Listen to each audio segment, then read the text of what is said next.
Selamat malam Tribuners, salam jumpa di Tribun Ambon hari ini edisi 14 Maret 2023 bersama saya Mesya Marsabesi. Dan Tribuners, sejumlah berita terbaru dari Kota Ambon dan sekitarnya akan kami hadirkan untuk Anda. Inilah berita pertama. Baslapak di Terminal Mardika Ambon, Richard Rakbau malah usir Ketua ASKA keluar dari rapat. Ketua Komisi 3 DPRD Provinsi Maluku Richard Rakbau mendorong keluar Ketua Asosiasi Sopir Angkot Ambon atau ASKA, Paulus Nikiulu, dari ruang rapat Selasa 14 Maret 2023.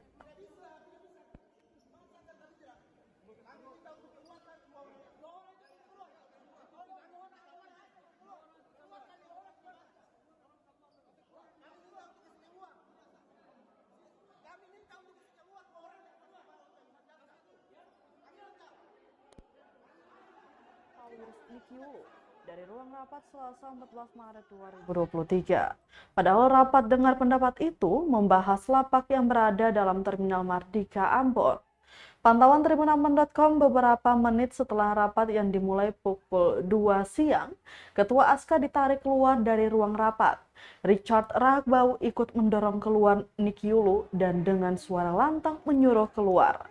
Staf DPRD Provinsi Maluku juga ikut sigap membantu mengamankan situasi dan mengarahkan Ketua ASKA dan beberapa anggota ASKA lainnya keluar dari gedung Baileo Rakyat Karangpanjang Ambon. Sementara Ketua ASKA dengan kecewa mempertanyakan dirinya tak bisa mengikuti rapat yang di dalamnya mengenai Terminal Mardika tempat para angkot. Saat didorong keluar, penjabat Wali Kota Ambon Bodewin Watimena turun untuk menenangkan situasi.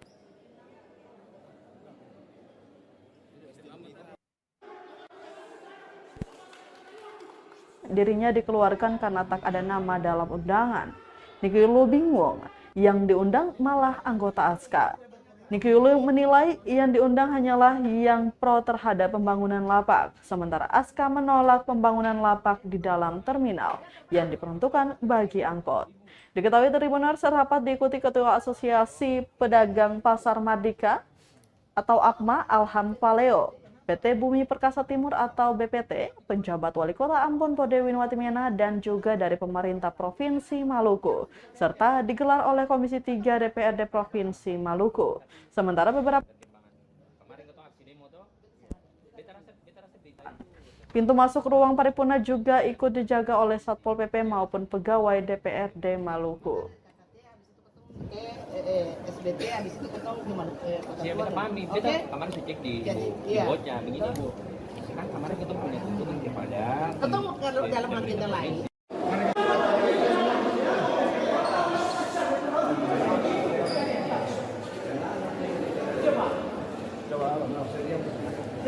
Siap kawan siap. Siap Pak. Dia sih sebenarnya bisa bicara Pak. Siap, tadi Pak. Mohon maaf Pak. Sudah nanti kita bicara di dalam. Dia Intinya Pak, saya apa? Kami menolak ngomong apa? setuju itu tidak tak. Siap Pak. Pak. Intinya begini Pak. Dari ASGA tidak ada satupun yang masuk Pak. Tidak ada satu orang. Ya. Ya. Siap. Semua tertib dengan kita.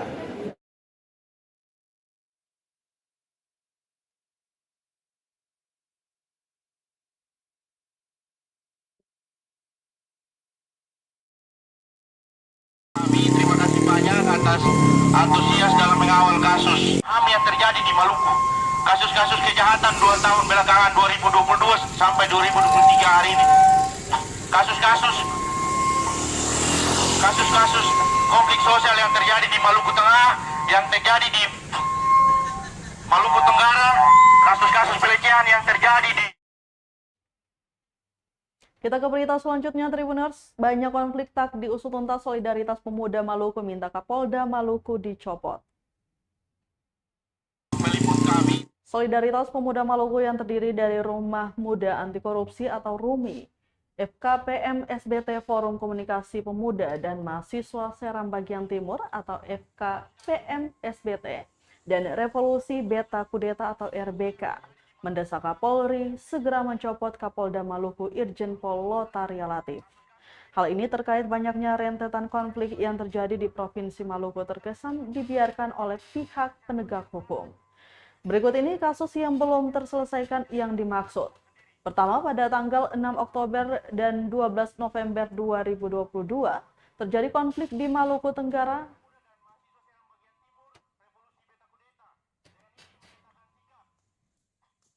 Pada tanggal 16 Oktober dan 12 November 2022, terjadi konflik di Maluku Tenggara yang melibatkan 3 desa, di antaranya Desa Bombay, Desa Ngurdu, dan Desa Elar.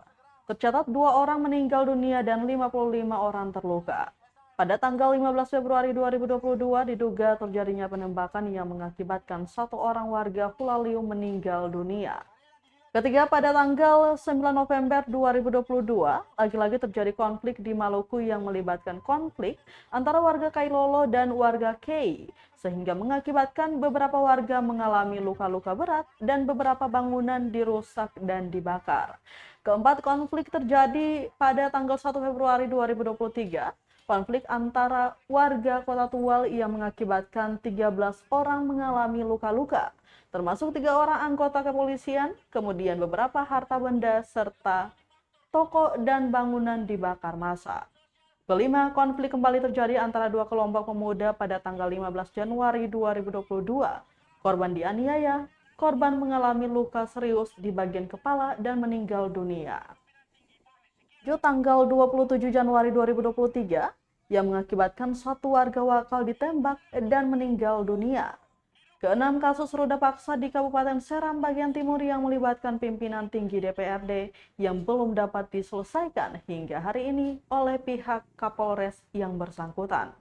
Dan ketujuh, insiden pembakaran kantor Camat Negeri Luhu Kabupaten Seram bagian barat tertanggal 11 Februari 2023 yang hingga hari ini belum juga dapat diselesaikan oleh pihak Kapolres bersangkutan. Atas rentetan konflik tersebut, Solidaritas Pemuda Maluku juga meminta agar Kapolri segera mengevaluasi, juga mengganti beberapa Kapolres di beberapa kabupaten yang bermasalah. Romakat juga menyampaikan mosi tidak percaya terhadap institusi Polri, khususnya kepolisian daerah Maluku. Dan kasus-kasus pelecehan lain yang terjadi di dalam kota Ambon sendiri. Pemuda anti korupsi, Front Pemuda dan Mahasiswa Serang bagian Barat, Forum Komunikasi Pemuda dan Mahasiswa Serang bagian Timur, Revolusi Beta Kudeta, dengan ini menyatakan sikap.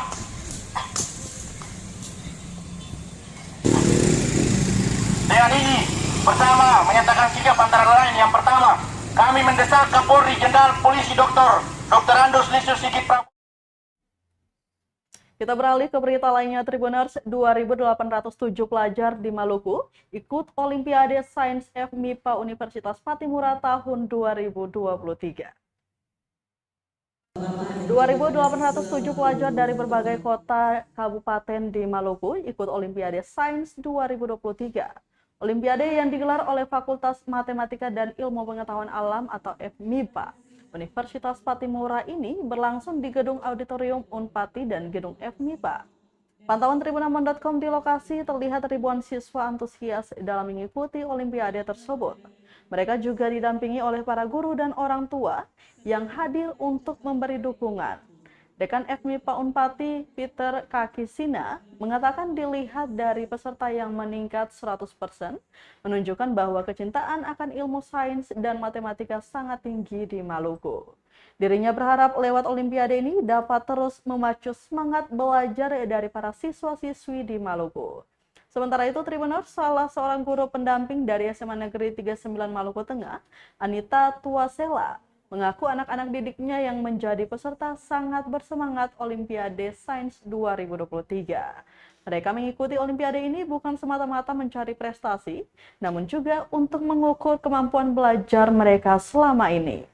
Dari Olimpiade ini lanjutnya akan menjadi bahan evaluasi kami selaku pihak sekolah dalam mengembangkan kapasitas dan kompetensi siswa serta perbaikan terhadap fasilitas sarana prasarana belajar. Ini adalah ilmu-ilmu dasar. Kalau seseorang akan berkembang pada ilmu lain. Matematik dan Ilmu Pengetahuan Alam Universitas Patimura tahun 2023 tanggal 14 sampai 17 Maret 2023 secara resmi.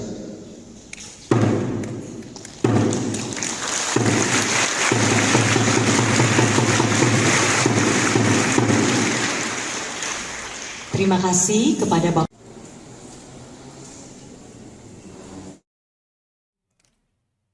Kita ke Kabupaten Seram bagian Barat, Tribuners. Desa Nuruwe, Seram bagian Barat gelar adat upacara pengembangan lahan untuk tanam pisang abaka. Desa Nuruwe, Seram bagian Barat, Maluku menggelar upacara adat pengembangan lahan perkebunan untuk menanam pisang abaka. Ini dilakukan agar perkebunan pisang abaka berjalan dengan lancar. Selain adanya upacara tersebut, diharapkan rencana penanaman pisang abaka ini dapat dukungan dari pemerintah dan masyarakat setempat. Dikatakan target minimal usaha pisang abaka berkisar 2.000 hektar. Bila terus diberi izin pengembangan, akan semakin mendekati target. Bukan semata di Nuruwe, Tribuners, Rukia juga menaruh harapan pengembangan di desa Hatusua, Kawa, dan lainnya. Data dihimpun, upacara adat diikuti ratusan masyarakat, perangkat desa, dan pimpinan PT Spice Island Maluku. Usai dilaksanakan, giat dilanjutkan dengan makan adat bersama di areal yang pengembangan lahan.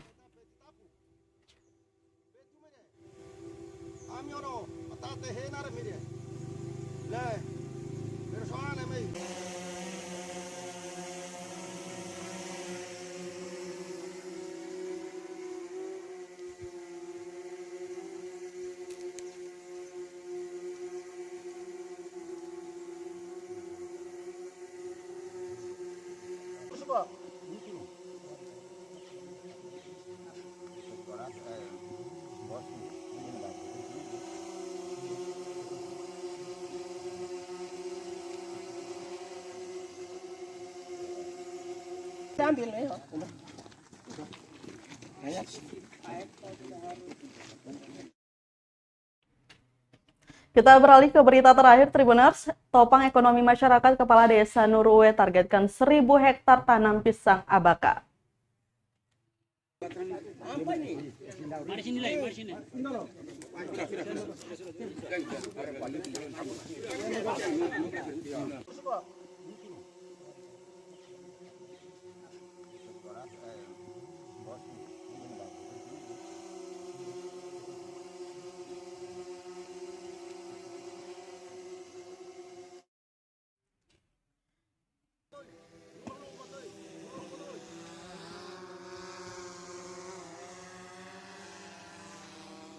Kepala Desa Nuruwe, Kecamatan Kairatu Barat, Kabupaten Seram bagian Barat, Mon Matital menargetkan 500 hingga 1.000 hektar lahan penanaman pisang abaka. Pasalnya, kata dia, penanaman modal asing atau PMA dengan fokus orientasinya di sektor perkebunan yang digaungkan oleh PT Spice Island Maluku sangat membantu dan menopang ekonomi masyarakat. Selain kerjasama yang baik persoalan lahan, tenaga kerjanya juga menyerap banyak masyarakat lokal. Jadi sangat dibutuhkan koordinasi dan sinergitas yang baik.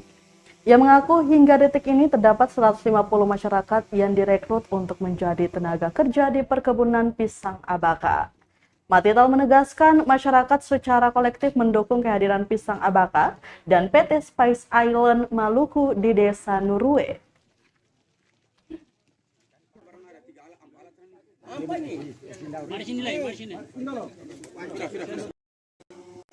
Ini sedikit terkait dengan kegiatan perusahaan abaka itu sih. Dulu tidak seperti ini, sekarang luar biasa. Kegiatannya lebih bagus, perhatian, dan memang itu karena kerjasama pemerintah desa dengan Pertesim. Kalau memang dulu itu tidak ada koordinasi seperti ini dan pada ini nggak jalan. 3 tahun tuh Paku nggak jalan. Ini baru aja setahun ini, belum setahun ya, baru aja setelah jadi pimpinan kembali baru diprioritaskan. Nah, karena jaringan kegiatan kebersamaan itu komunikasi itu selalu